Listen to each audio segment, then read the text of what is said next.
atom bomb. I want her in my wigwam. She's just the way I want her to be, a million times hotter than TNT.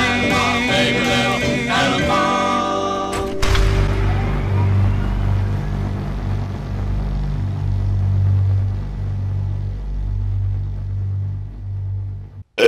Excuse me. Jesus Christ. So, I'm just gonna get started then. Okay. Here we go. Yeah, I'm ready to. You're going to lead this. I'm just going to interject with saying, no, she not the shit. Honest. And then I'm probably gonna be like, just like shitpost a little bit. That's the point. We are the three stooges of shitposting. We're the only ones that shitpost in this fucking chat. So I'm your host Isaiah. Today, this week, yeah. I'm joined again by Armix. Armix, welcome back. Hello. We are the holy trinity of shitposters. And we, and the third person to our trinity is a new guest I have on this week, Sloth Trot. Amethyst Wind is just going to dislike this video instantly. Who? Amethyst Wind. I think I know him. Yeah, he posts a lot, actually. He's from the Reddit, yeah, but Sloth. I'm going to be quiet, though. But before we get into the topic, tell us a bit about yourself. What have you done in the FoE community, or just in general? So that way people know what you've done. So that way you're not just like, a literally who. Well, I'm kind of am a literally who, but before this, in the FoE community, I haven't done that much. I did like some PnP games, and that's basically it. You're from Money, pretty much. Yeah, I'm from the Money company. If that rings a bell with anyone, it's just basically like a big PnP group. We have like 40 people or so, ish, and then we run a bunch of PnP games. PnP standing for pen and paper. Yeah. And first it was just about like general FoE shit, but now it's more like horses or even just like random games, because a lot of people there are complete faggots and don't like nuclear horses anymore. But I do, so that's why I'm here. So PnP can also stand for ponies in panties if you're in the faux fetish IRC. Yeah. Also, I think I should interject here and state why I'm here, because just so you know, this is a podcast about Homage and DJs, but mostly Homage. I'm going to say Homage. I could say Homage, but that sounds horrible. But it's about... I'm going to say Homage. Homage, whatever it is. It's about her. Homage. Sloth has some very strong opinions about Homage, and I'm here to play devil's advocate. But before we get into talking about Homage, really, today's episode in general is about Wasteland DJs and supporting characters in general. Oh, yeah. That's really the meat and bones of this episode. But we'll get into Sloth's theory of Homage as a character later on in the episode. But for now, I want to talk about DJs in the Wasteland. All right. Well, I guess we should just start with... I don't think there should be very many of them. Yeah, there probably shouldn't be that many, because, like, finding equipment for it should be pretty fucking hard. Yeah. I think... like, you know, you also, I think it wouldn't be equipment, actually. It would be, it's finding the safety to just sit on your ass and talk about. Yeah, well, safety wouldn't always be too much of a concern. I don't think most ponies would see a lot of combat, like, every day. I think that's be a reasonably rare occurrence. But I think with DJs... it seems it's a bit like with my theory. It's a bit like my gripe with Pegasi. Like almost every story has a token Pegasus, even though they're supposed to be fucking rare. And it's the same with DJs. Like I mean, maybe in like really remote places where DJ Pon3 or Pony or however you want to say it isn't available. But even then, I think it's. Homage had very specific circumstances, and a lot of specialist equipment, and a lot of hacking to get where she got, because she hacked all the fucking towers, and then she sat on her ass in 10 pony with all that fancy equipment. I do like the idea of DJs being few and far between, because, as you said, the technology having lasted 200 years is going to be rare at best. I should also say that I'll correct myself. She didn't hack into those towers. It was her predecessors, because there's this strong idea and this concept, which I think is canon, that there were. It's DJs been a and she just long took it line of DJ ponies. Yeah, that's visited in the derpy fic. What is it called? Ditsy Doo Diaries. That's visited in that. There's lots and lots of. I thought it was like Diaries of a Wasteland Merchant or something. No, it's Ditsy Doo Diaries. Ditsy Doo Chronicles. Ditsy Doo Chronicles. I need to read that one. It's basically really it starts at the point where the bombs fall and she wakes up as a ghoul, and it's basically all the way towards the It's not finished yet, but it did update recently, so that's I hear that story is KCAT approved, so like that's it's going to be a pretty decent read. Depends on who you ask. You ask Horse, that may not count for much. Good times. But yeah, I think it would be they would be rare simply because like SPP should be like everywhere across all Equestria. I think they'd be a certain amount of square miles in a grid formation. Yeah. So they'd probably be in some extravagant pony star shape or something, because ponies can't do anything boring. They have to make it starry and flowery, don't they? Of course, yeah. I mean, why not? Yeah, I mean, you connect all the dots up, it makes Twilight Sparkle's fucking cutie mark. Yeah. Or something. Or Celeste's I wouldn't doubt mark. that. No, I can totally see it forming Twilight's cutie mark in some way. I can see that star aesthetic being a thing. I think it would be more Celeste's, because Celeste's is an 8-pointed sun, and so it's a bigger thing because she's got a bigger ass. But it also her ass has actually been getting smaller recently. Ass blots out the sun, even though it's been getting smaller. If you look at screenshots. Yep, they've been making her ass smaller and smaller. How is that possible though? I don't know. Already like skinny as fuck. Anyway, that's she's been going on a diet over the past 6 seasons. I think pre-War Equestria was all about worshipping those Celestia and Luna. It was all patriotism. So I think they'd have a big sun. What about a moon though? Because because Luna was in power. No one cares about Luna. I care. No. Excuse you, I care about Luna. Yeah, but the people don't. Luna is best. I mean, I don't know. Was it maybe even? I think it might have been. Were they created when Luna was in power? I'm pretty sure they were. Yeah. But they she were would do it in tribute to her sister, because she was way out of her depth, and I think she'd have it in a sun shape. I think. So a sun shape all across Equestria. Yes, they would be. I think they'd be like, you get them. I guess it would sort of be like a starburst sort of grid. I don't know though. So Twilight's cutie mark then. Yeah, but in more of a, I don't fucking know, man. I don't know. I'm pretty sure it would be Twilight's cutie. If we tried to do it in a, I guess it would have to be that shape, because if we tried to do it in a sun shape, trying to do a dot to dot, you'd have towers that were too close, that were needlessly close to each other. Why don't we just leave it at a pentagram? And just pentagram, please.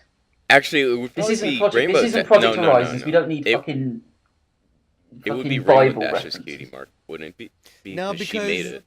Rainbow Dash's cutie mark isn't symmetrical. No. Right. But why would she do? Why would Rainbow Dash make it Twilight's cutie mark? She's the one who made it. It would be a convenient. It would probably be a convenient shape that was. I don't know. You have to think about the layout and the grid, and in terms of trying to get the best coverage. And Rainbow Dash's cutie mark being a lightning bolt and a cloud, that's not a very good shape in terms of. Let's forget that it's being in the shape of a cutie mark. Let's just think, okay, they've got a grid of SPP towers. Yes. That's right. This is not supporting character talk. No, it's not. Characters. We've gone on a terrible tangent. Yeah. Characters, lads, characters. We even made an outline, and it still hasn't helped us. No. All right. Okay. So, but yeah, it was also an emergency broadcasting system. So it should. The Ministry of Arcane Science emergency broadcast system. So that just supports my argument that it would be in Twilight's cutie mark. Yeah, but it also explains why the only way that DJ Pon3 could really broadcast was from Pony Tower, which was a Ministry of Arcane Science hub. It was, yes. Exactly. Yep. And that's why they were able to connect to the towers with a little bit of tinkering. And also the base of operations for the Twilight Society. Yes. Yeah. Because they're like, Twilight Sparkle, she's so amazing. Well, I mean, there doesn't need to be always like DJs that are just all about like telling the news. There can be DJs that like run shows for like different reasons. Yeah, I mean, it could be interesting how DJ Pon3's done things over the years. Because Also- if you follow the Chronicle thing, lore, sorry to interrupt, Sloth, but No worries. the original DJ was all like, okay, just stay calm, everyone. I don't know what's going on. It was originally like a plea for help from the tower saying, if anyone can hear me on this channel, help, blah, blah, blah, blah, blah. And it just goes on, and the DJ eventually becomes a DJ over the years until they die. And then a new one comes along, and it's that kind of progression. But it's like, what would each DJ do? Some of them might be some of them might be anti-ghoul, some of them might be pro-ghoul, some of them might be... well, I imagine that not a news. I think it's just more of a. It's more original like DJ they want to be a Pony helpful set this guide to precedent anyone that could hear for them on radio upholding and be like a truth solace. and I don't think it was all about moral honesty. values, I think that and was every sort of DJ after that Homage's was trying to weird shit. follow. Again, this is the way K-Cat Yeah. wrote Homage, which I think was touched upon in the last episode. A little Yeah. A bit. little bit like it's clumsy, and I'd like to talk about her relationship with Pip at some point because that was dear. We can absolutely I don't talk think- about that in What this a episode. train wreck! Yeah. Oh! We could talk about that. That's going to come into Sloth's theory about Homage being an evil genius. She's not an evil genius. She's just evil. She's pretty stupid. Oh, Jesus. Here we go. But I still think there could be DJs on like fringe territories simply because DJs that give the news. Simply Right. because Homage probably wouldn't know much about those areas, or like wouldn't care to like really talk about those areas. Yeah, and the area Whereas and the range of the broadcast probably wouldn't be able to go very far because sure there are all these SPP towers, but I'm sure many of them have been destroyed in some way, thus limiting Right, yeah. range of the radio broadcasts. Well, like just with like Red Eye, he disabled the SPP, like counter-hacked it. Yep. And that's So why she can't- Homage said, hey, Pip, you little lesbian which I've seduced, go and do my dirty work for me, please. Does that a lot. Yeah, that's... But yeah, I think I made it in my story actually that the DJ actually hacked the nearby SPP simply because like she wanted her radio show to be popular over Homage's. so he just blocked she just blocked him out basically. Now see, this And he also goes... jams other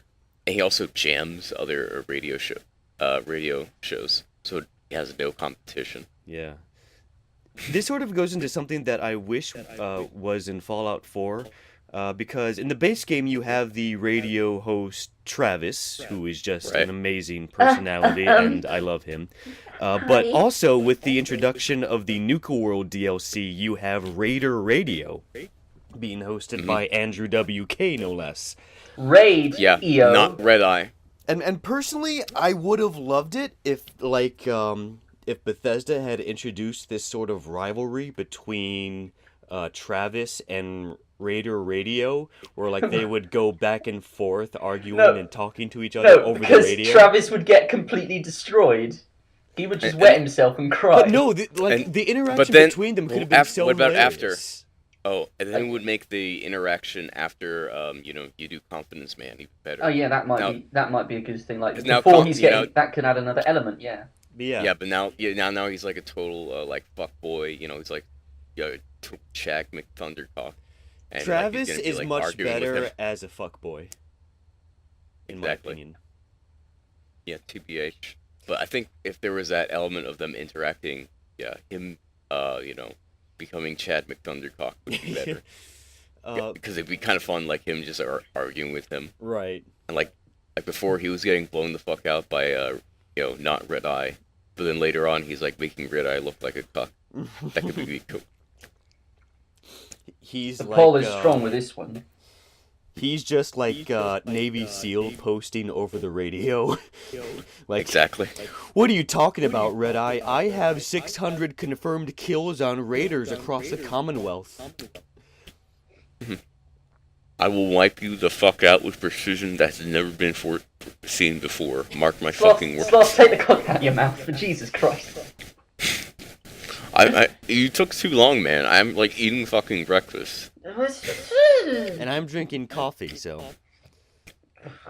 But anyways, this is something that I would personally love to see in a Fallout Equestria story, where you have two or maybe even more rivalry radio hosts trying to vie for attention from like people in the Wasteland. Yeah, that could be pretty fun. I think we talked about that. I think it would depend on how much effect it would have on the story, though. Like, if it's just a background thing, it could be an interesting background thing. But if it actually had a legit outcome, like one news station is trying to overdo the other one, and they're trying to get crazier and crazier news, like they're doing one basically turns into fucking drama alert, where it's like there's no base to any of their news anymore. They just want to report news that is going to get viewers or get people listening. To the point where they're so desperate to go head to head with this other one that they both end up doing it, and they both just get so ridiculous that it's. I guess this is sound like a plot to an MLP episode. Like, they try to outdo each other so much that they both fail. Of course, it wouldn't have a happy ending. It would probably result in one of them getting shot, which is, is ponies. It doesn't need to result in them getting shot. It can just does. be harmless, funny bickering. It could be, but it depends whether you do it as a subplot. I think it would have to be a subplot. I mean, it could be done as a primary plot, but could be messy. Yeah. If we're gonna talk about Wasteland Forest DJs, I've got to say that my favorite one of the Fallout Equestria side stories has got to be Muckraker from the story The Things We've Handed Down. Is it because is it just because he's like Pole personified or something? Pretty much like Muckraker. He's a midget earth pony twink with big guns who goes around running his mouth off at everything. Yeah. Muckraker. He's basically Leafy is here, but a bit more. Literally, I am literally triggered. I saw this fucking ghoul, and she was like fucking disgusting, and she made me eat her fucking pussy, and it was horrible, but like fucking, I ate that shit, man. I was so good at it, and she was just like fucking, oh my god, she's a 26-year-old man! I don't know what I'm doing anymore. I'm just trying to fucking copy Leafy. Muckraker is an amazing character in his own right, in the way that Date writes him, because he's a raider who has like this mobile radio broadcasting station on his back. So like he's just wandering around the wasteland, just commentating on everything he witnesses. Yeah, exactly. And like and because he's a raider, he has that personality, and like he just inserts some great comedy. He's vulgar as fuck. He is. That's the point. Yeah. And it's amazing, and I urge everyone to read The Things We've Handed Down solely for Muckraker. Like, so I saw his Cuckraker. fucking. I don't know why I'm from fucking Brooklyn. I saw he this steals fucking every scene he's in. He's one of those, talkers, very wisecracker. He's a raider wisecracker. Yes. With a very foul mouth. He can't keep his mouth shut. Pretty much, Muckraker is Andrew WK from Nuka World hosting, because like he's always talking about all this amazing shit he's done that just seems so far-fetched that you don't really believe him. Yeah, I remember like the first time he was like bragging about like fucked all these mares and stuff. But then it turns out that he's like a total fuckboy. He's a little midget. And I think he also like turned out he got cucked or something. Yeah. So so he just talks big, but The word not cuck really has already any of been that. used like 3 times. It's just from 4chan, man. We're all from This is getting 4chan. out of hand. It's fine, dude. As long as we don't use cuck anymore. Oh, for No, fuck's it's sake! be You good. just. Cuck. There you go. We're good. Oh no! We've reached our quota, lads. Yeah, BBC I won't was let us gonna say, broadcast this now. we've We've reached just our hit quota our of naughty quota. words. Yeah. All right. Cuck isn't a naughty word. Oh, we just went over the. That's it. That's it. That's it. The ratings are down. That's it. We're off the air. Our ratings are already down, so it's all good. Oh, Yeah. ignore the ratings. They're just plebs. Our ratings have been, my ratings have been plummeting since episode 2, so. Don't bother. It's just because more people have found it or something. I don't know. It doesn't matter. We're just rambling. Let's get on to a good topic then. Yeah. Let's talk about. Okay, so where were Shall we just go straight to Homage? Let's just, because we know what we're doing with that. Let's go balls to the wall with Okay, Homage. alright, okay, so Sloth, you have a theory about Homage. Yes, I do. Do you need that screenshot again? I probably need to see that screenshot again to remember every single detail. I'm also going to be like here, like You're not going to be reading off a script, are you? No. No, I just need to remember everything I wrote down. You're not scripting your promos, are you? I ain't scripting shit. You better not be. No, I promise. I just need to do that because if I like pause for like 5 seconds, you're gonna like jump in and then start like rambling about like some British. I'll try to hide your pauses. Stuff. How about that? There you go. Hide my horses. Hide your pauses. All right. Okay. There we go. I'm looking for it. 1 second here. Okay, yeah. I thought I had it here. While they're searching, I'm going to. Oh. Okay. Oh, good. There we go. This is a lovely pause, lads. Oh, there we go. I assume this will be edited out, and if it's not, people will hear me saying edited out, which will be very unprofessional on your part. I think there's actually. I don't think he's actually ever edited out something. No. No. I heard a lot. You know what the worst thing was about the last podcast was fucking horse munching. Well, I can't really cut that out. No, you can't cut that out. You can't. You'd have to like do the entire thing over. It was funny. Man, it's taking forever to open. But yeah, let's start with the obvious. The first question on the outline. Why do people in general hate Homage? Because she's not very well liked. Let's put it like that. At least in the circle of the in our circles, thread. Yes. In our circles, yes. I'm sure she's loved in other communities. Not really. I mean, I think she's just there. I don't know. You'd know better than me. What do other communities think about Homage? Let's talk about this first before we. I think everyone else doesn't really see the problem with Homage. It's just like with 4chan is overthinking to shit. It's got to the point where it's like, oh, maybe she's an evil genius. So it's well, not genius. It's just like evil. Just evil. So why do you hate Homage, Sloth? Why do you hate her? Why do you think she's evil? Well, basically, I just like the cute thing with Homage is like first off, she kind of like forces her views and like forces people to do stuff for her. Basically, like that's kind of like with the whole radio show. It seems like rather than like trying to get people to like remember the good old times and the morals, she's trying to like force people's morals onto them.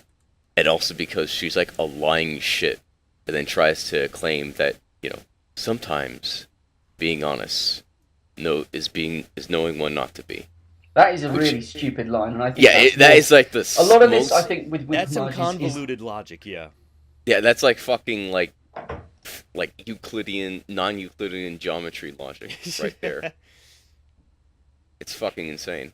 Yeah, I think the biggest problem with Homage is the way that whole thing is written. I think she's supposed to come off as she means well and she wants to help the Wasteland, and maybe is a little bit manipulative at points, but it comes across as her being completely manipulative. Like she has her views and she'll force them on people.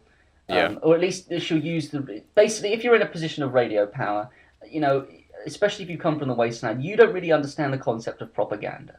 Right. She doesn't realize she's being, she's enforcing her propaganda, but she is. I think Homage strikes me as the kind of pony that she wants to be honest and she means well, but when push comes to shove, if it means that she's going to get an advantage, she might slip out a lie or be dishonest. Yeah. She's honest when it suits her. It's almost like the argument could be made that Homage represents the news having a bias and pushing an agenda. Well, all news is a bias. You can't help it. Yeah. Well, I actually mentioned that in my post. Basically, I said a lot of stuff that Homage does, like with Chief Grimstar thing. That was the guy who hated Pool, said Talon's go kill the Pool. Then Homage reported on it, basically called him out and called him a shit, and basically started a witch hunt against him. But it turns out he was right, and the ghouls were actually gonna kill everyone in 10 Pony. But it still pissed off Steel Hooves. And Steel Hooves still kicked him into the brutally murdered him. And I said that was kind of similar to some stuff that happened recently in the news in America. In a certain city. I'm not going to go into more detail since that's probably still controversial. Is this the political riots? No, not the political riots. Well, let's not go into politicals. No. but it's something that's semi-political, so I'm not going to go into. But throwing people under the bus and ruining people's reputation because you disagree with their views, that's or jumping the gun because you want to push an agenda. Yeah. Well, basically, if Homage had gotten her way, then Ten Pony Tower would have been fucked. No, to be fair though, she also sort of turned on Pip, like when she heard Pip had done the, like she was reluctant to, you could tell, but you know she wanted to hold up her morals and say, Pip kind of murdered everyone in the town. Yeah, so she tried to sugarcoat it as much as she could. No, she said, well, avoid her for now, but she tried, I'm sure if it wasn't Pip, she would have gone, this murderer, she's turned evil, oh my god, but by then she was already doing the lewds, so of course she wants to keep her little squeak pillow alive. Mm-hmm. So that's the other thing that I think K-Cat probably shouldn't have listed the whole telling the truth no matter how bad it hurts line that from does kind of make Three her Dog sound, because that's like literally if that you're gonna is want her to tell the completely truth, have her not tell the what she truth. does. Yeah, I think K-Cat I think she wanted to have it be that way. She wanted it to be an honest newscaster, or at least have Homage be a newscaster. But she came across as being not, or she wanted Homage to want to be honest and claim she was honest, but at the same time has some flaws. right. But the problem is that like pretty much everything that Homage does, she almost lies constantly. Like literally, being DJ Pony is a lie in of itself because it's disguising her voice and disguising her identity. And yet, despite all this, that's more to do with Ten Pony though. You know, being in sort of Ten Pony society. Although technically, the Twilight Society knows, and they're the only ones with real power there. So it doesn't. Right. Well, that'd be the other thing that I say. It doesn't make sense, but it does at the same time, and it's weird. Well, the other thing that I would say is the problem is that with the Ten Pony, with the whole Twilight Society thing, they're like secretive and they kind of just like sit in their ass and don't do anything. They're basically like the Steel Rangers, but not as big of dicks. They're not combative and they're not trying to steal technology. Yeah, they keep just to themselves mostly. Yeah, but Homage doesn't like that. Like she wants them to actually do more. And I would say that honesty for like Applejack's case is less about like actually being like honest as saying like the right truth, and more as being honest to yourself in your principles. And Homage being part of the Twilight Society and like tolerating the rules even though she doesn't like them is not being honest to herself and her principles. Yeah, I think as an element of honesty, I think the whole point of an element of honesty is to strive to be honest. Maybe you're not necessarily honest, but you try your best and eventually you'll become that. Or like at least be honest to yourself, which Homage is not, as it seems like it. I thought she was honest to herself. What do you mean? Like I said, when she was part of Ten Pony, the Twilight Society, she like abide by their rules and everything, even though like she didn't agree with anything. She wanted them to change. Yeah. And then all it took for them to change is for Little Pip to like go to them and be like, "Hey guys, maybe you shouldn't just sit around and do nothing." And then like the leader's like, I never actually considered that. Maybe you're right. That's literally what he said. Yeah, it's a bit. There are a lot of things that are a little bit quick and could have had more time and more development put into them. And Pip's relationship with Homage is a perfect example. It was a mess. It's literally. I'm looking for a girlfriend. You wouldn't know anyone who wants to be a girlfriend. Oh, I do. Oh, okay. Homage and Little Pip's relationship is a big fat mess. It's a waste. I say this every day, every night, every afternoon, and it's so true. Homage is a mess. Well, the relationship is. I think what should have happened is if they had spent more time together as friends and it had slowly developed from that would have been fine. But literally, they met each other. Oh, hi, hey, you're kind of cool. Hey, you don't know anyone who could be a girlfriend. Oh, you? Oh, okay. And it's instantly like that. And then a few chapters later, they're fucking. So it's what? And like, it's too quick. Little Pip didn't even get a real chance to bathe herself. So like, Oh, she did. They went to the spa. oh, that's right. Okay. Well, Yeah, but the thing is that like it's kind of justified with the fact that Pip is a wholly desperate teenager and Homage is desperately lonely. But at the same time, it's like it's a bit quick, lads. Yeah. Bit quick. I think it would be fine if it was just like sort of like a fling, like it wasn't really focused on that much. Yeah. Now Velvet But and it's put on. is good. Yeah. Because Yeah, it's throughout the whole thing, but I guess because that's just kind of a back undertone. Yeah, but I would say the problem with it is that it's really more like a fling. There's not really that much like chemistry there, but it's focused on as much as if it's a real relationship. Mm. When it really needed more to be a real relationship. So it's kind of like in that weird limbo. Yeah, it should have been. It should have been they had a fling, and then they sort of kind of were like, you want to take this further? And they're like, maybe. And they as the bit goes on, I think their relationship should really have come to a head when both of them were like towards the end, like when there was dire like danger in there. And Homage was like, yeah. You know what? You know, Pip was like, oh, I really like Homage, and she's coming out, and they both sort of admit it towards the end. When they like, if they meet up, maybe at like the when Homage appears with the sprite bot at the big meet-up at the end. Where suddenly all these good guys have appeared, and this small group of good guys goes and defeats all the evil bad guys. Yay! Yeah. I could see that like that party before they do the whole. Yeah, and she appears with the sprite bot and says, "Hey, Pip, I kind of like you a lot." And Pip's like, "I kind of like you a lot." And they're like, "Oh God, fight for all this sort of stuff." And they can like, "Oh, we're fighting to keep alive for each other." All this kind of romantic bullshit. But that would have been better than just, now we're in a relationship. Lesbians. The relationship perk has now been added to your perk list. Exactly. Just there you go, perk added, done. Oh. That was always really bad.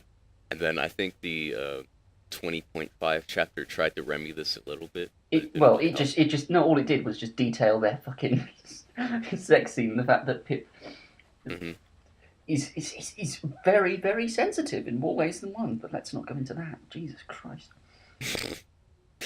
The little radio things with Homage going PS31, like, that was cheeky and an interesting gag, but it's like, are they necessary? Yeah, it does kind of show Homage as a massive tease, but at the same time... And also, it's like broadcasting to like the entire country. I think Homage is an exhibitionist. She is probably an exhibitionist. I can see that. She just wants attention, basically. She does. That's I think she definitely does have an attention-seeking aspect to her. Mm-hmm. I mean, I think most of it was just taking advantage to make Pip squeak and blush and make people go, "Oh, look how cute she is!" And then obviously it succeeded because Jetwave fell for fucking Pip hard, didn't he? Massive waifu syndrome. I mean, Pip is pretty good, I would say she's a better waifu than Blackjack by far. Anything's a better waifu than Blackjack, but let's not go into that. People will start screaming. Snipe Hamster, one of the editors for Project Horizons, would disagree with you and say that Little Pip is the most shit of horses, with Blackjack being better. Blackjack is basically you know what? Let me cut a promo on this. No. I need to say something. Right all right, okay, yeah. Snipe Hamster has a boar fetish, therefore his opinion is invalid. He has a shit fetish. Not only that though, but Blackjack saying that Pip is a worse character than Blackjack is literally a carbon copy of Pip with different colours and edginess added and made into a Jesus hybrid. That is wrong. Okay, because for starters, Blackjack is insecurity. She is not a stable technician. She is also incompetent at her job, which Little Pip but then becomes not incompetent at her job later on. Because I'm gonna right. So what happened is my argument is that Blackjack is not a carbon copy of Little Pip. No, okay, not a carbon copy. I didn't say that. Let me rephrase. Yes, you did. He took the concept of Pip and turned and zombified it. He added a sprinkling of edge, bisexuality put in there, sluttiness. So what's the concept of Little Pip? Edge. The Little Pip is the naive, stable pony that comes across as supposedly comes across as being a little bit too much of a goody two shoes. But honestly, I'm a grey area. Honest, I kill people because I got mad as hell. Pip Pip is not a. I don't think Pip's a great character, but I think she's okay. But the problem with Pip is that she's the kind of pony that would cut her legs off just to make her friends' lives a little bit more comfortable. She doesn't care anything about herself. She's almost masochistic when it comes to self-sacrificing, almost to a fault, because her whole gimmick is she's my special element is sacrificing, and that's my thing. But wait, I'm good at finding people. It's like it's a bit messy, but Pip's messy, but Blackjack's worse. Blackjack is a big fat steak. She's a big fat mess. But I absolutely disagree that Blackjack is a carbon copy of Little Pip. I would say that I withdraw saying she was a carbon copy, but you can't deny that she was inspired by Pip and then zombified. Well, that's like saying all of the side stories are inspired by the original story and Little Pip in some way. They are, but you can't deny that the fact that it was. I think Project Horizon was started before the original thing was finished, wasn't it? Yeah, it was. Yes, it was, and I think it was. Samba wanted to basically said, "Oh, I can do this better," and he wanted to do a stable male that left the stable, but he wanted to do it for his reasons, and it's basically the only thing that they do have in common is that they are both stable mares. Yeah, but and I will grant you with that physically. It's the concept which I was questioning. It's like actually, two different interpretations of that character. Yeah. I would say but think about the whole said Pip is all about sacrifice. That's basically what Blackjack is supposed to be. Yeah, the concept.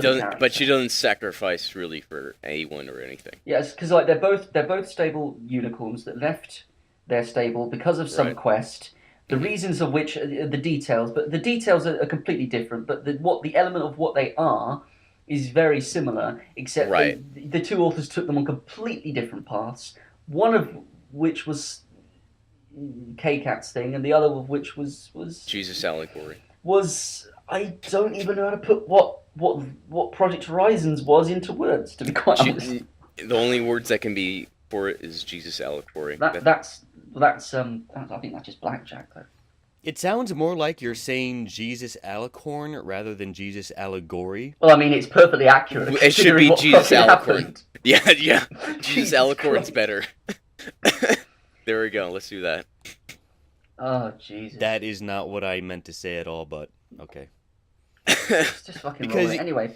Okay, back to Homage, anyways, I think. Yes, please, back to the topic at hand. Okay, back to Homage being evil. There we go. Do that. Yes, please. So, I basically outlined in this long post after someone was talking about what sort of social hierarchy degradation, and then I kind of outlined all my reasons on why Homage shit. Why she isn't honest at all. And then also I said later, I started talking about how Homage would maybe start doing stuff in the NCR to push her morality more, which could make it an interesting side story. I think she would be the kind of, she would technically be retired, but she would have a lot of powerful contacts, and she'd keep in touch. Well, I mean, yeah, she's technically the element of honesty. Quote yeah, unquote. But I think that'd be interesting if that failed. And also, they tried to use the elements, but it didn't work. Well, that would be a good alternate history one. The element of harmony wasn't the thing Spike was protecting was just an unfinished project. Twilight never actually finished the project. They're like, fuck, what are we gonna do now? Yeah, I think the elements though is we don't know. Two of the elements are missing. First of all, yeah. Loyalty for Calamity kind of makes sense. He's a follower of Rainbow Dash though, and he was loyal to the Wasteland. Was Godnia. God. Yeah. No, God was corrupted loyalty. Oh, that's right. Yeah, she was corrupted. That's right. Yeah, Griffins can't be elements of harmony. The elements of harmony are racist. They only accept ponies. Exactly. I do like the concept that there are corrupted virtues in the Wasteland. I do like that as a concept that K-Cat introduced into Fallout Equestria. That's a neat idea. I'm getting flashbacks to Legend of the Dragon here, guys. Please. Legend of the Dragon? Let's not go there. Oh, anyway. I have no idea what that is. Oh, it was a television show about the Chinese ninja shit, and they all had talismans, and there was of each different animal of the Chinese zodiac, and there was a good version and a shadow version of all of them. Doesn't matter anyway. It was awful. But I think the point I'm trying to get to is like the elements of harmony all have to be friends, right? They have to be a tight-knit group of friends. Yeah, they all have to be friends. But Pip collecting people and saying, okay, be friends now, just smushing them together. You know. Well, also, the fact that the last two people, who the hell are they? I think, who the hell are they? And they haven't been, and before we knew, they've been together, they've fought together in the war, so it would make sense that they would be Isn't Lifebloom friends. the element of magic? Yeah, Lifeblood's an element of magic, so that means he would already be good friends with Homage, and then Velvet, I think, was kindness, because of course, she fucking but she was also a massive bitch. Well, yeah, but she fucking sucked Fluttershy's dick 24/7. So. Yeah, I mean it's like. So yeah, so the four people we knew, they've been together and they've known each other fairly well. Two of them are really close, and then those two know each other. I mean, I'm sure they can all get along just fine and they'll become friends. But who are the last two? Exactly. Yeah. Who the hell are they? What are the missing elements? I think it was magic. No, that was Lifebloom. Oh no, yeah, magic. There's magic, honesty, kindness, loyalty, and laughter. Kindness. So it's laughter. Laughter is derpy. Yeah. Okay. Yep. All right, so laughter. So then there's one more. One more, which kindness? Was generosity. Oh, generosity. That's it. Who the hell is Red Eye? Oh, gee. I think it was actually corrupted generosity. No, because he just wanted to be God. That's all he was interested in. He just wanted to be God and rule the world. Yeah, he was a cock. Oh, yeah, he claimed he wanted to save the world, but just because someone says they do doesn't mean they actually want to. Yeah, Goddess did literally nothing wrong. TBH. She is absolved of all wrongdoing. Yeah, but her kids did plenty of bad shit. They murdered people, Sloth. They murdered people. Then again, so did Pip, and she's a very naughty girl. I actually calculated this out for the podcast, and there's Pip killed at least 40,000 Pegasi. 40,000. Wait, oh god, is this the whole Sky thing? Yeah. We don't know the details of it, so we can't. We do actually. We do actually. Where did she blow up the Cloud City? I asked someone who is friends with K-Cat and his hug box, her hug box or whatever, and she said that raptors have about 500 Pegasi. You're talking about the raptors. And thunderheads have 5,000. She said. Yes. So what did she? How much? But did she directly contribute? I think did she directly contribute to? Because I don't think she actually destroyed any. No, of yeah, them. she destroyed at least. No, she destroyed 4 raptors with the Mega Spell in Maripony. And 1 thunderhead. Yeah. Oh, Jesus. Yeah. So right there, that is about 7,000 Pegasi that pigs have on her blood directly. All those Pegapets. And so this is exactly the reason why I say the Enclave did nothing wrong, because when 7,000 of their people just suddenly die, especially one of their leaders, they kind of have to act on that. Oh, it's justifiable why they went down and decided to try to commit mass genocide, but still, I mean... Yeah, so Hey, that's not genocide. What Pip did to the Hellhounds, though, that was genocide. Yeah, that was genocide. She literally destroyed their homelands. Yeah, they don't have their home anymore. See, when people think, oh, Pip is the best, Pip is a good... No, take a look at how many people she's murdered. Her actions have killed more people than probably Red Eye. Maybe. I don't know. Definitely more in the... I mean, he's 10 years is a long time.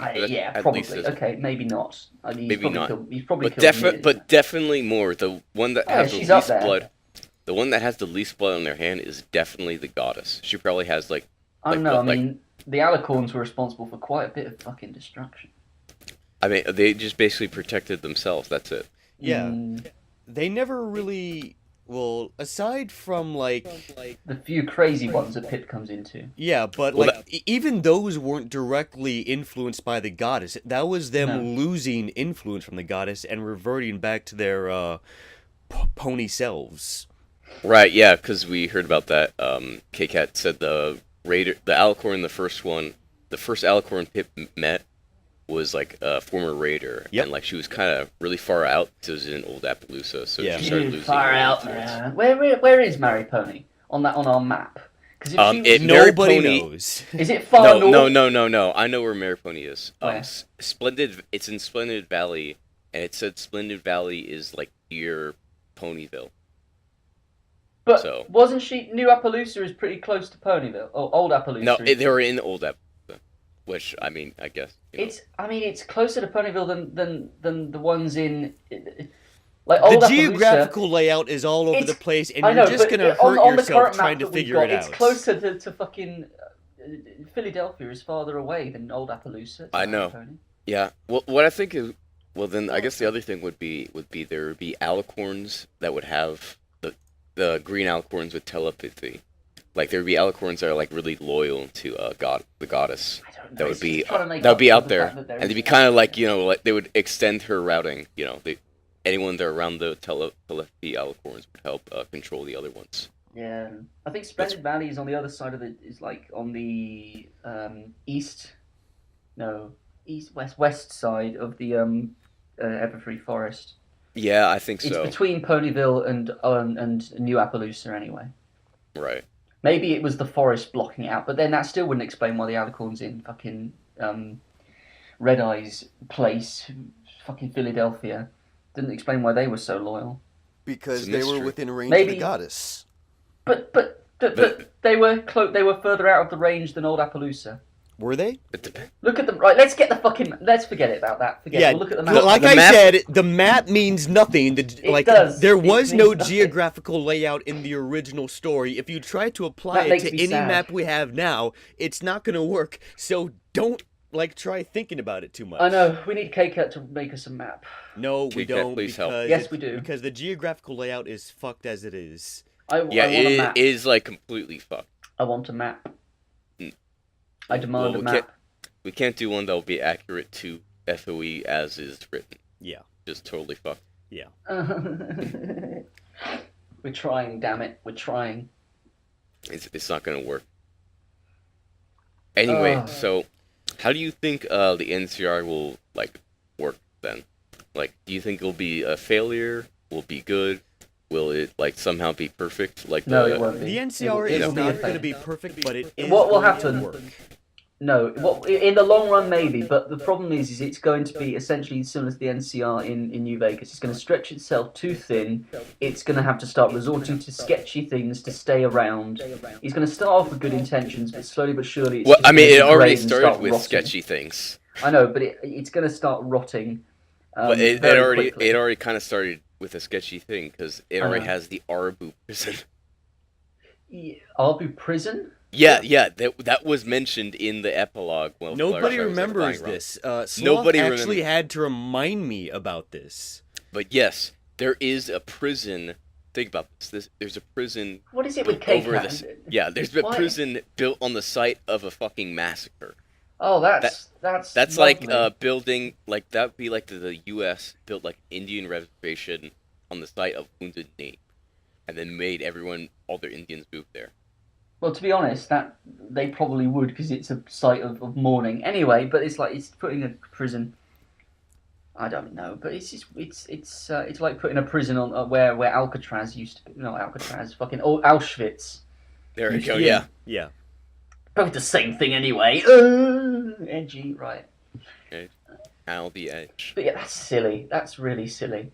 Uh-huh. Or it would be okay. No, I'm not even going to go forward with that thought. Never mind. Let's not No, go no, too no. far into this shit. Yeah, We're let's gonna- not go too forfeit. See, this is the problem. When we start thinking of this shit, ladies and gentlemen, it gets to the point where it's so convoluted that it gets on massive, weird tangents, and we don't know what the fuck we're saying. By the end, we go, okay, so what were we saying? I've forgotten. Oh, yeah, it was about, we started talking about why Pip is a decent character, and then we ended up talking about Pegasus wings, or something. It always goes off on tangents. Anyways, Yeah. the NCR, and to tie this into radio hosts, Homage would no longer be a radio host, I think. Like, I think, yeah, didn't it I say think no, it would be she someone else. I think the whole DJ Pony thing would be up to hang. and like that would be discarded entirely. Ladies and gentlemen, welcome to NCR Radio. Yeah, Yeah, I think actually in the afterword, because there's an afterword and an epilogue, yeah, Homage actually officially signed out as DJ Pony. So yeah, that's right. So yeah, there would be no DJ Pony, because I don't think anyone like want to like tarnish her legacy, quote unquote. And probably the radio waves would be filled with the NCR trying to communicate with all of their outposts all across Equestria. And propaganda, NCR propaganda. Yep. And trying to maintain as much of the government as they can, as thinly spread out as they are. Yeah, I reckon it would be like the American frontier. Yep. You would have a few outposts of like towns would have a lot of control and laws. Right. Going outside those towns, even in NCR territory, it would just be chaotic. It would be a bit of a mess. There would be rebel groups rising up against the NCR because they don't want to be, ruled by them, or angry that the NCR like bribes towns. Because I'd assume the NCR would go, right, you want to join the NCR, or we will turn a blind eye to all these raiders raiding your town. We will protect your town if you join the NCR. And pay taxes. Okay, yeah, let's join the NCR. Now we want 100 caps every day for tax. What? But we didn't. I assume they'll go for the towns which have the highest like material resources. Mm-hmm. Places near quarries, near large areas. There's lots of steel around, like ruined buildings and things. Mm-hmm. They definitely take Philadelphia almost instantaneously. Oh yeah, because of the factories, and they turn their prisoners into slaves. That would be actually, all the factories in Philadelphia are broken thanks to the garden. Oh, the garden's fucked up. Oh, it's because they were on radiation. Yeah, so they have to completely. Didn't the gardens get activated like 10 years later? Sometime in the 10-year gap. It's never stated when. But yes. So basically, I think they get the unicorns working on they'd have the plan. They know the plans. They get all their little fancy stooges working on making the factories run without radiation, because the factories originally ran without radiation. So surely they can be modified back to what they used to be. I think the NCR would put all their resources into trying to get Philadelphia up, because at least a ruined factory is better than having to rebuild a factory from scratch. I think it actually destroyed pre-war factories too, like pre-war power generators. But I'm not sure exactly. Because it said they needed to actually like go out and find like radiated materials beyond NCR. But that might have been also for ghouls, because I know Derpy was going and collecting it for ghouls. Right. But it was also mentioned they needed to do that also for. So that's probably what they use as power. Basically, nuclear power. We wiped away all the nukes. Now we're going to make more nuclear power. Yeah. Yeah, it's just pretty bad. They basically just like kickstarted their agriculture They sacrificed their industry for agriculture. And I think I said this before. They're hippies. Yeah. If that was like a pop-up in like a Victoria 2 or like some Paradox game, I probably would never click it. Because industry is more important than agriculture usually. Yeah. And they kind of had they have all the Pegapet farms, and they also could burn down parts of the, do slash and burn for the Everfree. You can't. There you go. The Everfree forest is magical. It doesn't let you. No, that was actually what Red Eye was doing. I know he was doing that, but it was almost like the forest was fighting him. And I assume that it would just grow back. Like, you build a factory on there, it will grow around the factory, unless you use like magic. I said I was for agriculture. All right, agriculture. Then it'd be like being attacked by killer weeds. Well, that's pretty much what Killing Joke was. It was, but it was yeah. It would still be around, I reckon. Yeah. Because it was just because it was mutated by magical radiation doesn't mean that once you take it away, you're gonna die. It's just gonna evolve. It's weird. I don't know. What does it do? How does it? See, the Gardens of Equestria isn't explain exactly what it does. It gets rid of magical radiation, but what counts as magical radiation and taint? Or what counts? Does taint still? Does it just conveniently also get rid of taint? Well, so the other thing that I wondered is, if there's no plants in the wasteland, then how does what do mutants eat? I think there are plants in the wasteland. It's just they're not very good. Like they're either irradiated or they're stunted.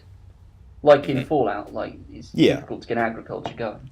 But once, if you can purify it enough and you get a good agriculture going, you can grow shit. Like, for example, by Hoover Dam, and that's why New Vegas, you saw a lot of corn farms and stuff because they had access to that big. I don't know. And the NCR was there saying, right, we are going to rebuild America. So I think it would be I think the early NCR would be very much based on getting things, just building, and it would probably be a little bit. I think, but politically there would be a lot of micro wars breaking out between like Merc factions and other smaller groups. Right. And, Personally, of course, the Enclave, like there would probably be groups of Enclave rebels. The Enclave. I think it mentioned that there actually was the Enclave civil war going on, along with, of course, Philly still being a mess after the SPP was activated. It actually in the epilogue, it didn't confirm if Philly's situation was resolved or not.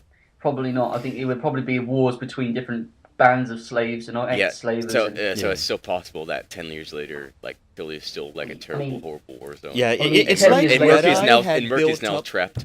It's like Iraq, basically. It's like Red Eye had built up this entire slave industry that it got so big, it can't just go away overnight because it's so ingrained across the wasteland. Right, and then it also mentioned like there's like definitely be warlords and stuff. Old slavers basically cling on to it. You got a power vacuum, and the NCR's trying to be the biggest dog in the yard. Yep, and then you've got the Enclave remnants. You still have the slave factions. There are bands of raiders. Yeah, and then you have the NCR trying to force all the alicorns to fuck each other. Yeah, alicorns. Post-Pippening Equestria is even worse than pre-Pippening Equestria. It probably is, at least for alicorns. It's a power vacuum, and when you have a power vacuum, it's basically like the Middle East. Mm-hmm. It was bad before, but now, we've gone in, we got rid of the big leader. Oh shit! Now we got 600. And now it's even worse. Yeah, because it's like the quote for Fallout games everywhere: "War never changes." War never changes. Except unless, it doesn't really work for FoE because unless you're playing a different Equestria game. Didn't fight wars for at least 1,000 years. Equestria has never really known war. To be honest, their last war was... So it doesn't really work. Their last war was a big, massive race war. Yep. Hey, you fucking coneheads! Yeah, well, you got ugly wit in your turkey. And then they realised just how persuasive Pegasus diplomacy was. Yeah. Exactly. It's interesting. Because, Pegasus diplomacy. Once the three races figured out their differences, then the alicorns came in. And there's no clear story about how the alicorns came in. They just appeared one day. They just did, and then they took power. And then you have the same thing happening again in Fallout Equestria. Maybe it was like, Discord's here, and then 2 heroes were selected by the magical magic of magic, which no one explains. And they were like, we're here, we defeated Discord. Yeah, you're so amazing, rule us. And they're like, yeah. They're like, hold a minute, I don't want you to rule us. We will rule you because we control the sun and the moon. I think it was actually mentioned in like the Two Sisters thing that Celestia and Luna like technically like married into like the unicorn royalty, or they were like they're like ceremonially added to the unicorn royalty, so they basically took over the unicorn royalty. Wait a minute, married? And then they just held that power because alicorns are immortal. Yeah, so basically, they became legitimized actual like leaders, and then basically they just became the god emperors after that. Probably after a Discord thing. Most likely, yes. Yeah, before that they're probably like just the leaders of the Unicorn Kingdom. Yeah, and they had they were like second, like third in power. But then after that they became first in power. They saved Equestria and all that shit. Let's save Equestria! I'm still convinced that there's some higher... Well, maybe that would explain why Luna... Star magic! Sorry. Shut up! Maybe that would explain why Celestia and Luna only have the titles of princess, because they don't want to hold the titles of queens. Because, they feel that would sully the memories of those that came before them. I think it's a marketing campaign by Hasbro, actually. Well, yeah, that's true, but also Queen sounds evil. But we know evil. That is the I know, but corporate- you can't. That's the corporate explanation, but I'm talking about the lore explanation. Yeah, but sometimes you can't explain the lore. Sometimes it's just too broken by corporate bullshit to explain. You can always fix corporate bullshit. You just need to spin it a certain way. Yeah. But yeah, I think that could work. Like maybe they're like, not sully the memory of their dead parents. Yeah. Probably. You Are know, their like parents Batman. unicorns, you think? Definitely, probably. I I'm mean, not sure. Like, I don't know if alicorns are created. I don't know if they're born, actually. No, they're not born, they're created. aren't they? Nobody Until fucking knows Flurry. where bitch Celestia came up. and Luna came from.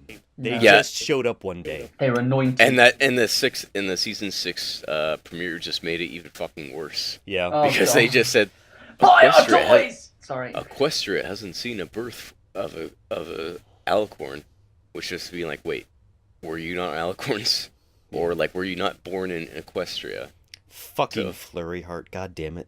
Flurryheart wouldn't have Fury been... Heart. The funny thing is that Flurryheart wouldn't even been as that bad if there wasn't that fucking line. That line just like ruined Yeah, everything. yeah. Oh, God it's damn it. talking about the show now. It just isn't- Well, you know, it's Fallout Equestria, so Josh Nice Haber, god damn it. God Gosh. damn it, Jaber. Jaber. Jables. Should we talk about Raiders? Yes, let's talk about Raiders. I put down here. Do you think Pip and Homage or whoever actually think like how the infamous blog posts, Pickaxe blog posts on Raiders details Raiders? Explain the blog post. Yeah, I don't think I Basically- ever read that blog post. All right. So Pickaxe. I'm gonna try to paraphrase it. So if I get it like completely wrong in the comments, don't like read too hard. Don't go ballistic.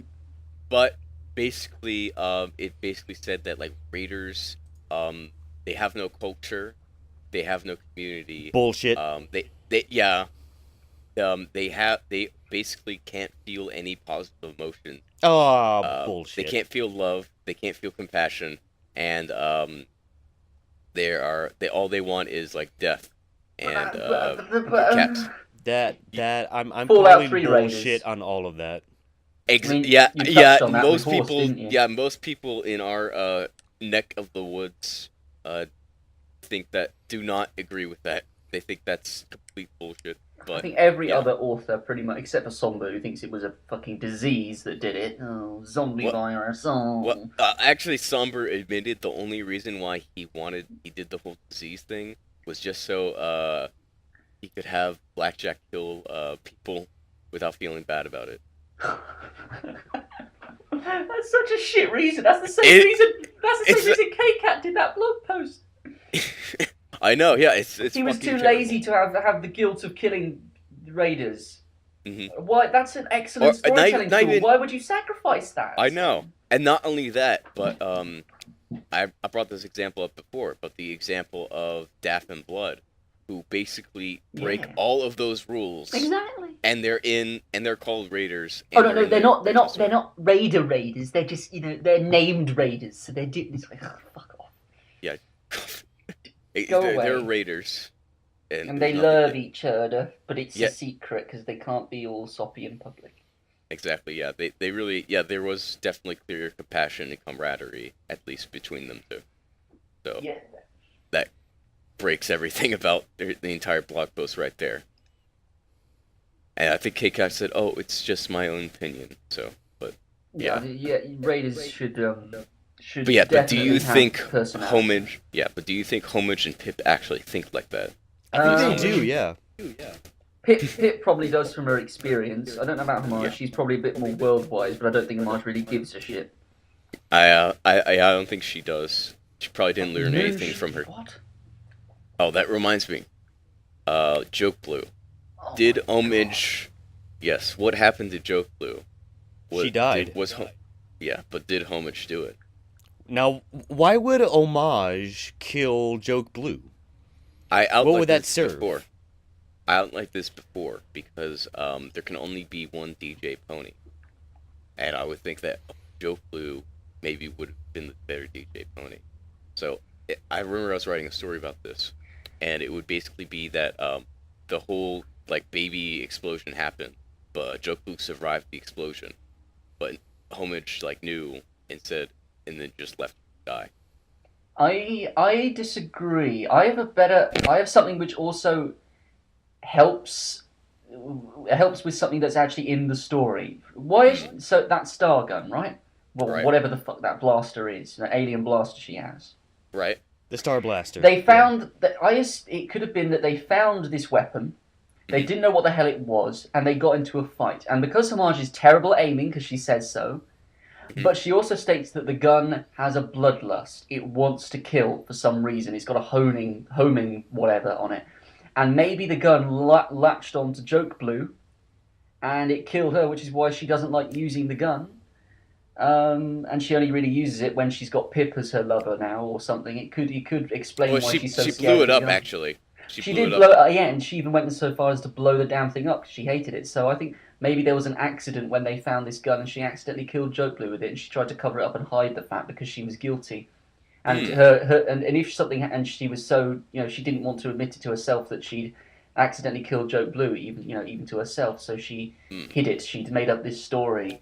That could also be like why she doesn't want to like go adventuring anymore, because like when she goes adventuring, it reminds her of Joke Blue, and like whenever she holds the gun, it kind of like makes her feel so guilty. she hates the gun. She hides it away in the safe. She only uses it in emergencies, and then she blows it up. It's like, fuck you, gun, and kill some peggers because I hate peggers. That could work pretty well. Yeah, exactly. Like it makes sense, and it also gives a justification why she hates the gun, other than I'm good and good people hate evil things, and this gun I think is evil. Yeah. All right, I like that. It's a good theory, and that's my opinion. If she killed Joke Blue, if she killed Joke Blue, if she did, who shot first? Yeah. We don't know. What happened? We don't know. Only K-Cat knows, and I don't think K-Cat wants to tell us, because rather leave it as a secret. To be honest, I think. Mm-hmm. But how do you think Joke Blue was? Like, what's your personality? I think I remember reading. I think the only line we really have of her was that apparently, like, she like when she was doing the whole like doctor thing, she mentioned that she could like shove 40 brooms in a closet, and that like the doctor's fucking time travel thing wasn't impressive because of that. Yeah, I think maybe Joke Blue was good at stashing things. I remember I think she would that be like Joke a Blue was like the result of some sort of complication of a pregnancy. Killing Joke. Killing Joke. Yeah. Mm-hmm. Basically, I think the thing about I think Joke Blue as a personality, I think Pip is a lot more submissive than Joke Blue. I think I might even go so far as to say that maybe Joke Blue was the dominant one in the relationship, and Homage being dominant with Pip is like she's new to it, so she doesn't quite know how to do it without being a bit of a dick. And it also could be that she likes being dominant because she doesn't want to be reminded of Joke Blue even more. So maybe Homage used to be a bottom bitch. That's entirely possible. Again, it's all about what's this? I think maybe I think Joke Blue might have been more articulate and more intelligent than Homage, I think, or at least more dominant, more charismatic. Maybe Homage was the more charismatic of the two, but Joke Blue was. I think Joke Blue would be like more like pragmatic, yeah. Well, like Homage would be a more, benchmark to the Embershine. Hey, I downloaded it because you took too long. Plug. What? You bastard. I'll fix it after the podcast. Don't worry, dude. You downloaded my story. Hey, you can downvote mine when I finally publish it. No, because I'm better than that, Sloth. Okay, alright. Trying to be the Homage here. Trying to be... Yes. Put yourself on the Sometimes being the better person is knowing when not to be. Wow. Oh God, I can't believe that. That's real good. Wow. Oh, that is really that good. line is meme worthy. That we should make that a meme now. It is. We've done it. I just We've did made it right there. We've made it happen. We've made it Reddit. Sometimes being a good author is knowing when not to be. We did it, Reddit. Oh, I love Oh it. God. I love it. All right. There you go, folks. So is there Spread that anything around else the communities. that you folks wanted to talk about? On DJs, know, but I think we said we were gonna make this on general character style. Yes, yeah. A little bit of that. Yeah. But is there anything you support. need to say, Armic, Well, on supporting characters. on DJs? We're gonna No. make that Homage kill now. I don't. DJs are boring. DJs are gay. Well, Excuse you, Homage is. except for Muckraker, who is like the best He's DJ. a total fucking closet homosexual. Come on. Yeah, Cuckraker is definitely gay. Okay, Suckraker. Cuckraker, Butt slut raker. Anyway, Fuckraker. lovely. Anyway, Anyways, Anyway, Supporting yeah. characters. Any last words, Armix? I just said got no last words. Jeez. Oh, okay. All right. Then let's go into supporting casts, all right. like party members and stuff. A lot of people in parties seem to have this idea that supporting that each character has to have something like they have like each character is inherently flawed, and without the other characters in the group that they sort of fail. And it's like I think the Horse touched on it, or was it Fuzzy? It's been touched on a little bit, but it's the idea that the characters have to be set up kind of like a PNP group, where you got the rogue and you got the sharpshooter and you got the thing. And the parties tend to be like that. They tend to be built in a very stereotypical manner, where you got the heavy weapon one and you got the magic one and you got the Well, yeah. sneaky Well, also one. the other problem with that is that they're kind of built like PNP groups, but like the stories, like usually most stories don't actually focus on the group. No. No, it's usually just about the main character being, Jesus' allegory, and everyone is just like following they're being subservient to them. Yeah, and they're following. I'd be interested in seeing characters which are very similar in skill set because they've been around each other, but they have different personalities, and that's what makes them different. Whereas a lot of stories, it's the other way around, where they're pretty much identical. Especially when people start. When you hear like the way people talk to each other in stories, if they sound like they're exactly the same bloody character, because the person who's writing it doesn't know how to write any other way of talking of characters, so they all sound like they're the same, like they all have the same sense of humor. Like two different people who have never met each other before miraculously have the same sense of humor. I know it's not impossible, but when it happens 6 times in the story, okay, obviously this person doesn't know how to, Yeah. There's like never any like more- inter-party conflict. Yeah, I want more variety when it comes to parties. I don't want just the stereotypical, token everything. Like fucking, yeah. It needs to have some more variety. Uh-oh. Mm-hmm. Oh, I thought you all went quiet. I think Sloth died. Sloth, are you there? Yeah, because I heard the background noise just suddenly changed. I think he's muted his mic. Uh-oh. Anyway, let's just keep going. Yes, okay. I think my mic died for a second. It there. did Oh. die, yes, yeah. Yeah. Yeah, I heard. What did you say in the meantime? Oh, nothing much. Just finished off saying that I'd rather have parties be a bit more diverse rather than just being the token, rogue, token sniper, token sneaky person, token fucking magic one, token big armor dude with big gun. And then, of course, the token zebra. Yeah, for diversity's sake. Racial diversity. Yeah. Racial diversity, well, Yeah. I would definitely I mean, like it. my if there was story's got a less. party consisting of like 3 fucking unicorns, so racial diversity is not. There you go. Doesn't exist. Munchkin. Duck and Cover Monster did a Race. great should- parody of this, of the group dynamic by doing exactly that, how there Yeah. was, like, the main character, and then, like, the unicorn support, And then there was the hat accent man. I hear him there, man. Go shoot these goddamn hair, man. and then there was the tank character, and then the Then there was the- token diverse character of having, like, Yeah, which was a cardboard cardboard cutout of a fucking zebra. Yeah. Yeah, well, Horse was the one that created Toffee, so Yeah. I mean, it's perfect. Horse is a very clever person. He knows how to make. But the thing about Horse is all of his fiction, at least now, his style in everything, it always has an element of humor to it, like an element Satire, of wit. It's always got some kind of humorous twist to it. There's always a gag. It's never you can't. I don't think he can do serious without off balancing it with a little bit of fun, because that's just his style. Right. It's not a disadvantage. It's his style, which is a really interesting way to put it. But it does come across as very clever, and I like that. I kind of like that, but I'm kind of a bit like more. I like contrasting them more. Like I definitely Like one thing I definitely really like is like mood whiplash, like going from like humorous to like really serious, or serious to really humorous. Mm-hmm. Yeah, things.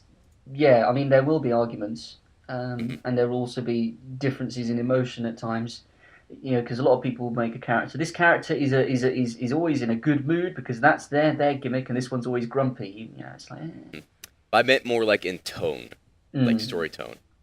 That kind of because I'm gonna show Lisa again because I played Lisa the Painful, and that it really did that well. I think you got to be careful about doing tones in your story though, because if you change what your story is about every few chapters, like what we keep bringing up Project Horizon. This is going to seem like a fucking witch hunt against fucking PH, but it's like its tone didn't really. It felt like it didn't know what its tone was. It started off as it's serious, there's dangerous thing, and then it's like it's humorous now, and it's sad and edgy, and I want to kill myself. Project Horizon did have trouble trying to find that perfect middle ground. This is a complaint that I have against Project Horizon, where it would go back and forth between serious tragic drama, and then in the next moment it's like lighthearted comedy, and it wasn't very consistent. Yeah. Also, the definitely inexcusable using back pony sex to cure rape. That's what. Let's not get into that. The magic bat pony dick. Good times. You can fucking sell bat pony spunk as a fucking rape cure. You've been raped. You want to cure that trauma? Smear this on yourself, and it'll. I could imagine like a raider. Yeah.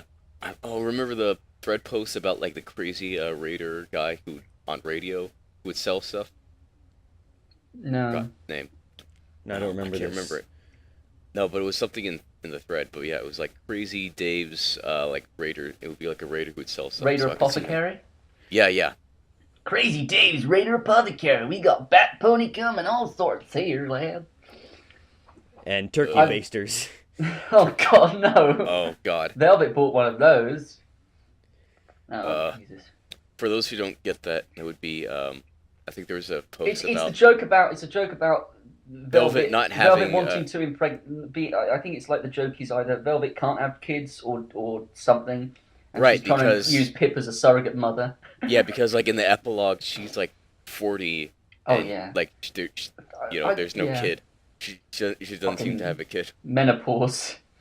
So it's like, oh shit, I can't have baby. Hey, Pip, bend over a second, get turkey base. It's like, oh Jesus. Neuro did a whole load of art of like Velvet with the fucking Splinter Cell goggles on, sneaking up on Pip with a turkey baster. Good time. That was great. Neuro is basically our fucking gag artist. Yeah. He's the guy that does all the humour. Mm-hmm. And that's his speciality is visual gags. Nero came up with all of these great ideas of how to make Raiders just like the best source of comedy. Yeah. Well, I think he was one of the first people to do it, at least in his medium. Yeah. And then of course, I don't know, because Raiders were quite comical in Duck and Cover, and that was made quite, early on. Yeah, but not everyone sees that. No, not everyone did. Not everyone got it because they were basically based on UK chavs. Yeah. So. Oh, Dave, you got the ball. I don't. That kind of thing.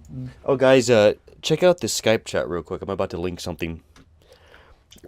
Oh God, is it porn, Isaiah? No, it's not. Oh no, yeah, I saw that. I wonder if I could bring this up. Generic. Little Pip received the most obvious cutie mark. Personally killed over 50 ponies. Took at least one hitman contract. Killed a couple thousand of Pegasi. Hero of Equestria. Received skull cutie mark. Hasn't killed anyone except the. This is a raider, by the way. A raider. A generic raider. Then, so Pip's done all these things, and then the raider has got a skull cutie mark. Hasn't killed anyone except slaves. Was dreaming about one slave that he was forced to kill. One slave he was forced to kill. Was dreaming about leaving his raider gang and start a prime business. Killed by Little Pip at first sight due to his skull cutie mark. Equestrian blight. Yeah.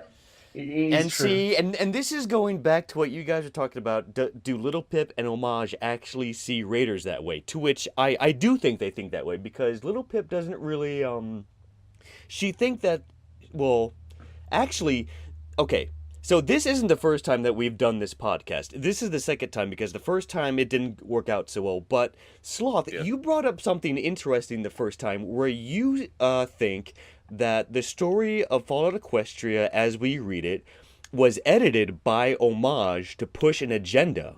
Yes. I'd said that what we bastard. read is actually the original transmissions from Pip, but in story it's edited. So like the actual book of Little Pip, because edited. and then what we read was the editor, and Homage and Lifebloom are close, like they's buddies. And so Homage would didn't edit the transcript to make it seem like Little Pip saw that there was this absolute right and wrong, justifying her murdering these raiders. Yeah, and I also said there was definitely be some things that it cut out, like definitely Pip killing Autumn. Oh fuck yeah! Would definitely be cut out because, like, first of all, only Calamity Pip was would there. probably be Calamity would just Calamity would be pissed, and he would also he'd get depressed and cry.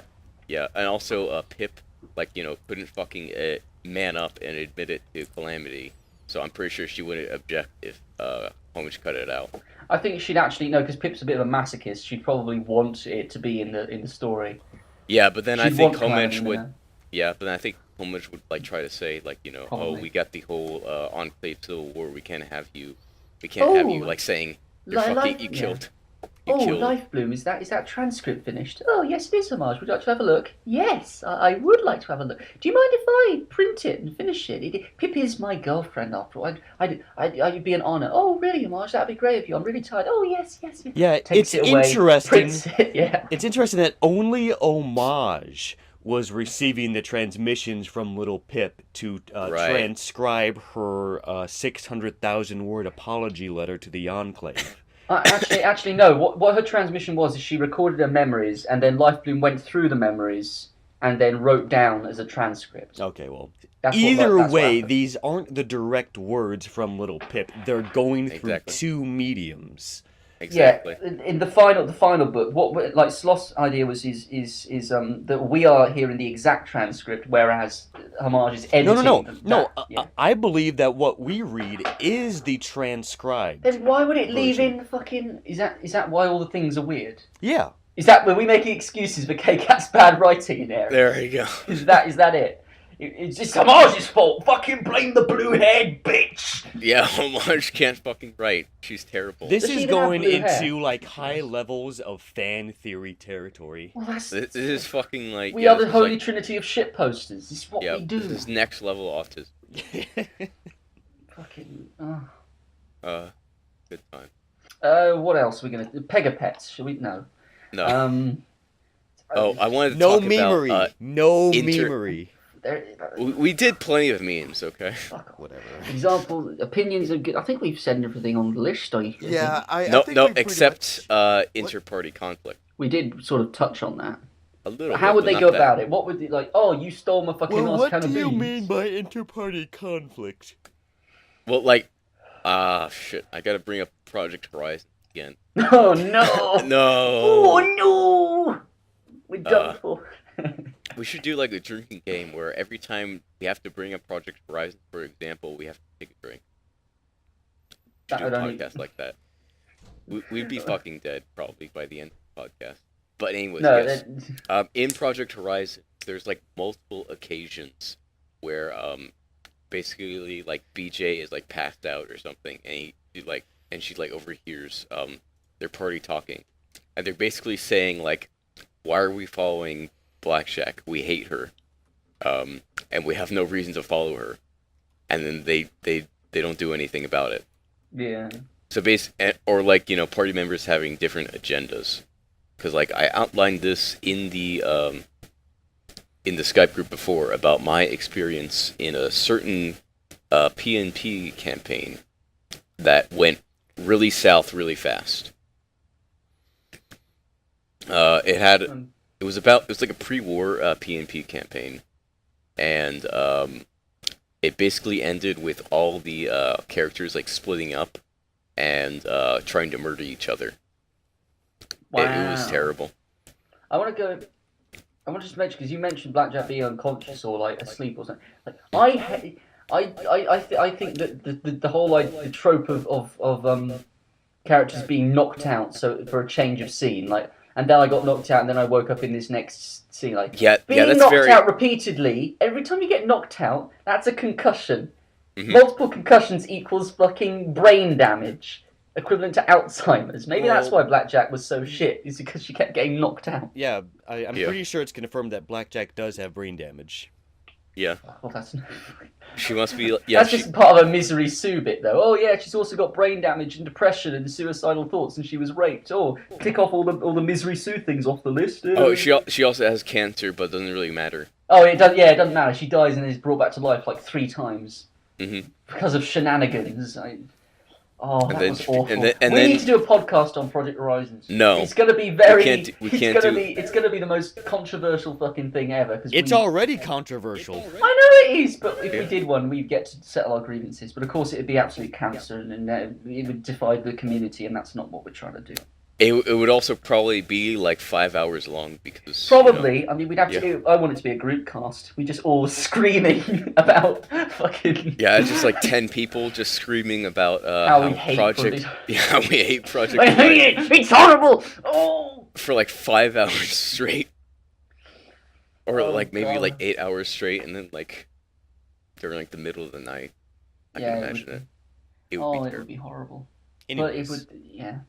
Anyways, yes, but yeah, I definitely think that like there's a lot of like side stories where like the party members have like no reason to like be working together, or like they have like completely different motives and like wants, but they only work for the main character's motives and wants. Yeah. So I feel like there should be more I have trouble conflict with the original because Calamity, Velvet, pretty much everyone, they really had no reason to stick with Little Pip. Well, I mean, they kind of did have some reason to stick with her. Like Calamity, like really didn't have anywhere else to go because he got kicked out of New Appaloosa. So, and he thought you can't Pip was really doing... be kicked out of somewhere if you don't even live there.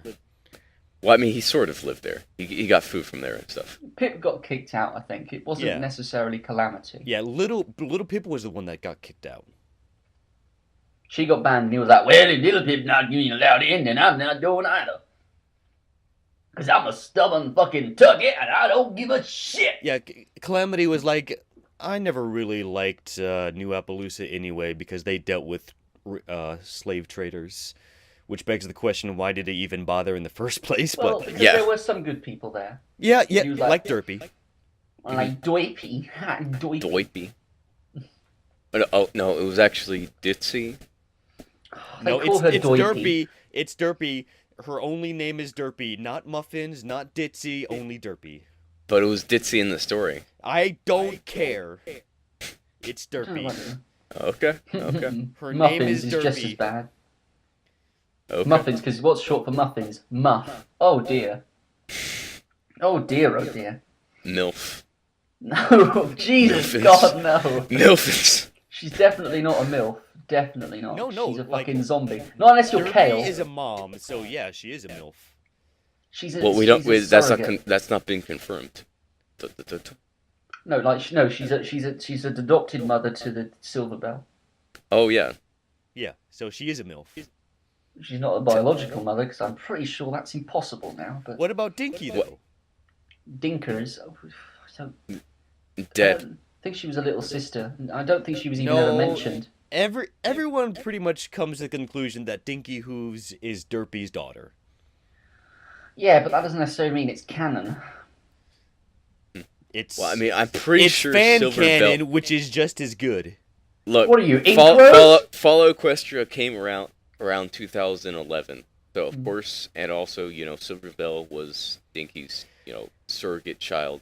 So I'm pretty sure there's definitely was Dinky. There's symbolism there. Yeah, I think. there definitely was Silver Dinky. Bell. Yeah. It probably was the equivalent of Dinky. Especially because like there's no other stuff about Derpy at that time. Yeah. No. Except just the original. Was it just the background pony? Yes, by that time she was just a normal background pony. Yeah, so it wasn't, there was no mention of it. And I don't think in the Ditsy-Doo Chronicles either there was any mention of Dinky. I think there was, actually. I don't know. Never I remember read there it. being fucking ghoul sex, which is not. Ew, is there? Yeah, there's references. Ew! Oh, that's Oh, so God. grody. Hey! There's Nom Lake would definitely love that. Yeah, He'd love it. He would, the fucking degenerate like that he is. Derpy marries another ghoul, and like there's reference that they have ghoul sex. Oh, God. I don't even want to think about that. That's I don't know if that's gonna work. Oh God. But yeah, Nam Lake is probably sitting in his room somewhere in Finland, fapping to the idea of that.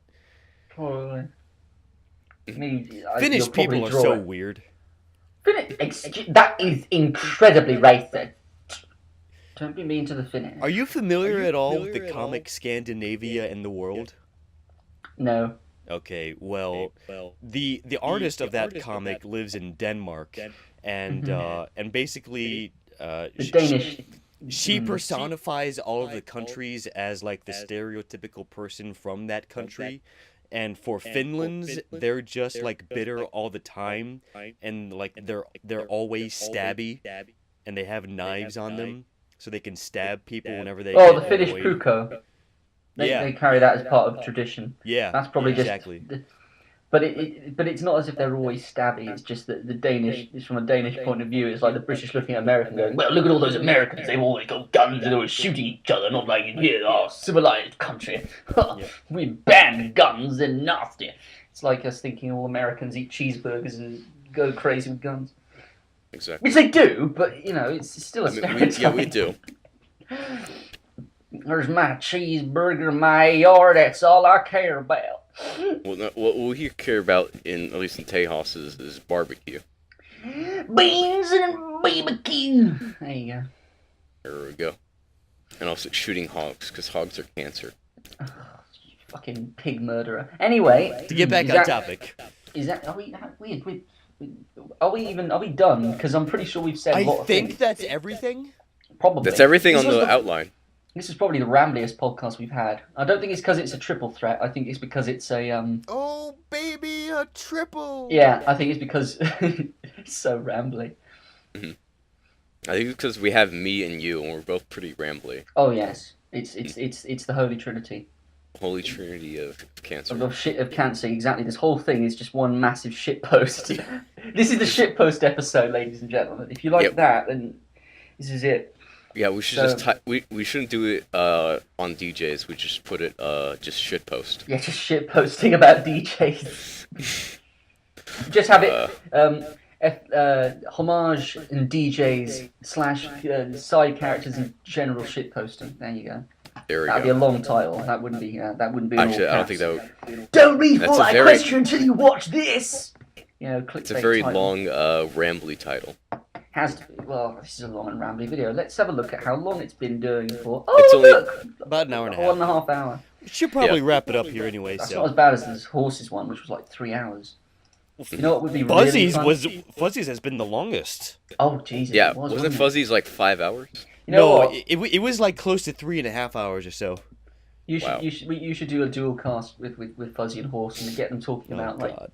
Actually, no. What I should do is I should have you, Armix, No. Fuzzy and Horse. Darcy, have them talk about tanks for 3 hours. So that way I Yes. have like all 3 Brit bongs on the cast at the same Brit time. Wait, did you just me, Fuzzy, Armex, and who? No. Just okay, us. I'm saying Armix, Yeah. Fuzzy, and Horse. Horse is not a Brit bong.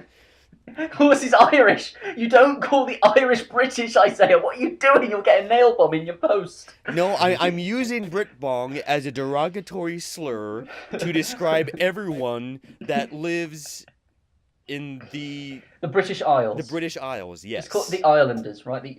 From the Isles. Yes. From the old country. Yeah. You could, the holy trinity of Brit bombs. But then I wouldn't have anyone from Wales. No Welshies. The Welsh don't do. I don't think the Welsh. They probably don't Welsh have already computers. live in a wasteland. Oh, Exactly. No, they don't. Wales is beautiful. Depends on Wales where is you are. like the whole of Wales is like a nature reserve. This is what Englishmen want you to believe. No, it is. It's fucking beautiful in Wales. Of course, the Welsh, they all sound like this, and they all talk in a Welsh accent. My headmaster was from Wales. Ooh, Wales. Yeah, they all sound like that. You'd have... At least Horse doesn't have a strong Irish accent. That might be okay. But you'd should get someone from Michigan. Oh, Jesus. Oh, yeah, wait a minute. I wonder where we'd find one of those. Hi. But yeah, you'd have... If Horse had a strong Irish accent, it would literally be... No, the Americans wouldn't be able to understand us, because Horace would be sounding really strong Irish. I can only do a very bad Dublin accent, but... Yeah, it'd be Horse and I don't understand vegans, Kathleen. Kathleen, I don't understand it. Why, what the Pokemon? Oh, that's mad. That's mad, Kathleen. Did you see that? Oh, what you Don't do that, Jesus. But yeah, you'd have three ridiculous... Like, Horse sounds like he's Irish-Canadian. A little bit, yeah. You'd have Fuzzy, who is, to be honest, for a Scottish accent, he's pretty intelligible for Americans. Yeah. You haven't heard the deep, thick Scottish accent.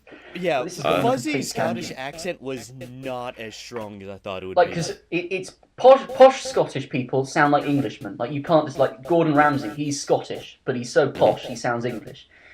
Fuzzy's sort of in the middle, like, he's a middle-class Scottish, but sort of, I don't know what class he is. I guess, is he a teacher or something? I don't know. But he works in the video game industry. Yeah, he's like a marketer, I think. Fuzzy's accent is sort of I can't do a Scottish. I can do an Irish accent. But I can't do any sort of accents. No, like my Americans voice. can't. Oh, No, look like- at you, prancing about with your heads full of eyeballs. You sound more like a Jamaican. Yeah, a little bit. Yeah. Oh, yeah. My And- Scottish More like I accent can't- isn't very clean. No, that's No. not very... But yeah, you'd have three very, very different accents, and I think the Americans would have very strong problems trying to understand us. Yeah, We could do a cultural minority episode. We could get Surkoff in, and we could get Date in, and we could get fucking... Where is Surkoff from? Well, his location on Skype is Paris, so I assume he's French, and Surkoff sounds kind of French. French baby. So I assume he is from Only Paris. du fromage. God, that is awful. Please. I assume he's French, but I don't know. He could be German living in Paris. I don't know. Anyways, Whatever let's wrap this up. We've gone on long enough. Yeah. All right. So thank you everyone for listening. I think this has been Thank you for listening very to the shitpost. enjoyable having 3 people on. This has been very active. I think the format is good, but the 3 people that we've chosen is not good because it's Yeah, we're shitposting. bad. We're terrible. We are, but And you know what? I just want to reaffirm the fact that you should not believe anyone that says Little Pip is a terrible character. She is, in fact, the purest of ponies, and that if you haven't done so already, you should accept Little Pip into your heart as your Lord, and Savior. You know, guys, come on, Homage. as a serious disclaimer, all the opinions expressed in this video are just that. They are opinions. Don't take anyone's word as gospel. Find your own middle ground on things. Same with everything. We're objectively wrong.